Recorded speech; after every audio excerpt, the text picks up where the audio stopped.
me softly.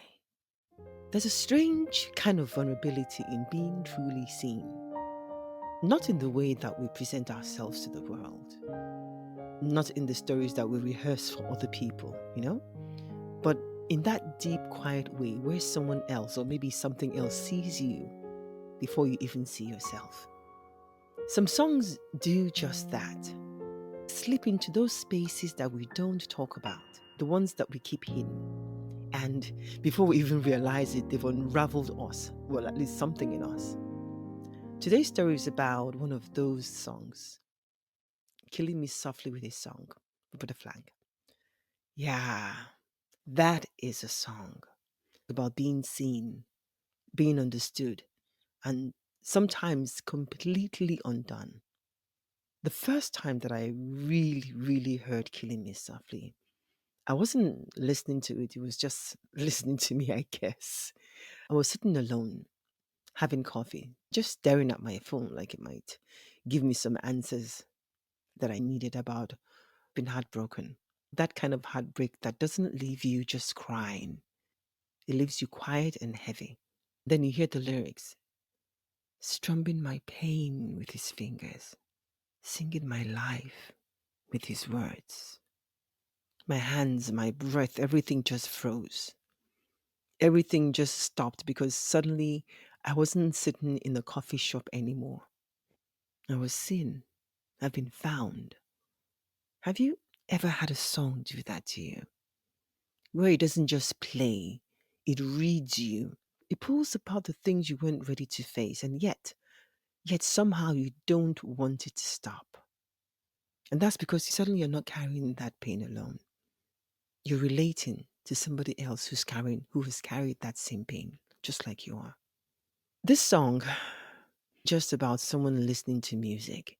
It's about being found inside of that music. There's a moment when you realize someone else has been there, somebody else has felt that, or somebody else is feeling that. That longing, that loss, that heaviness that you feel. And somehow their voice, words, and music, it holds your pain in a way that feels safe, not judged, not dismissed, just held. That's the power of a song like this. It doesn't offer solutions, it doesn't try to fix you. It simply says to you that I see you, I hear you, and you're not alone.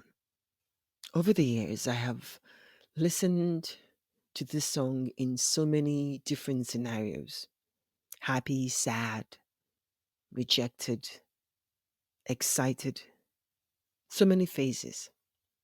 And at each different phase, each time that I hear this song, depending on where I am, it brings different memories. It's not always painful. I remember this incident. I was in a bar. It was late. There was a lot of laughter in the air and glasses clinging together, and the voices were overlapping each other. It was almost sunny in the dark. It was that kind of night where people carried their stories differently, some behind wild smiles, and others in the quiet way that they stirred their drinks. And then the opening chords again, that voice. It didn't matter that I was surrounded by people. In that moment, it was just me and the song again. And I saw her, the version of me that was in a coffee shop years back, the girl who sat there wondering if she would ever be whole again. She didn't know back then that life would move forward, that the weight in her chest at that time would be lifted, that one day she would hear this song again, and instead of the heaviness and the sadness, it would be joy and smiles. Not because the pain was gone forever, but because she had made it through it. At that time, I didn't know it yet, but the song did. That's probably why certain songs find us the way that they do. Not to heal us instantly, not to take away the pain, but to remind us that we're not alone in it. Somewhere, in another time, in another place, someone sat there and poured their soul into this music. And without knowing it, they reached across time and space and held our hands, killing me softly is one of those songs. It's a song that doesn't just play, it sees, it listens, it understands, and it feels you.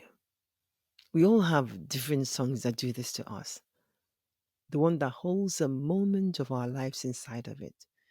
The one that no matter how much time passes, the song still knows us and we still know it. The one that digs out all those memories. What other song does this for you? What other songs brings back memories, sweet and bitter? The next time that you hear your song, the one that saw you when you needed it most, don't push it away.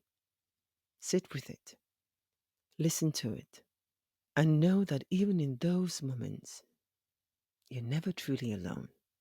I'll leave you with this. A song can touch the heart in ways that words alone cannot. Thank you for spending time with me today on Okay Things. If this episode spoke to you, share it with somebody else. A song is meant to be felt, but it's even more important, more powerful when it's shared. Until next time, keep listening, keep feeling, and keep finding the stories in the songs that speak to you.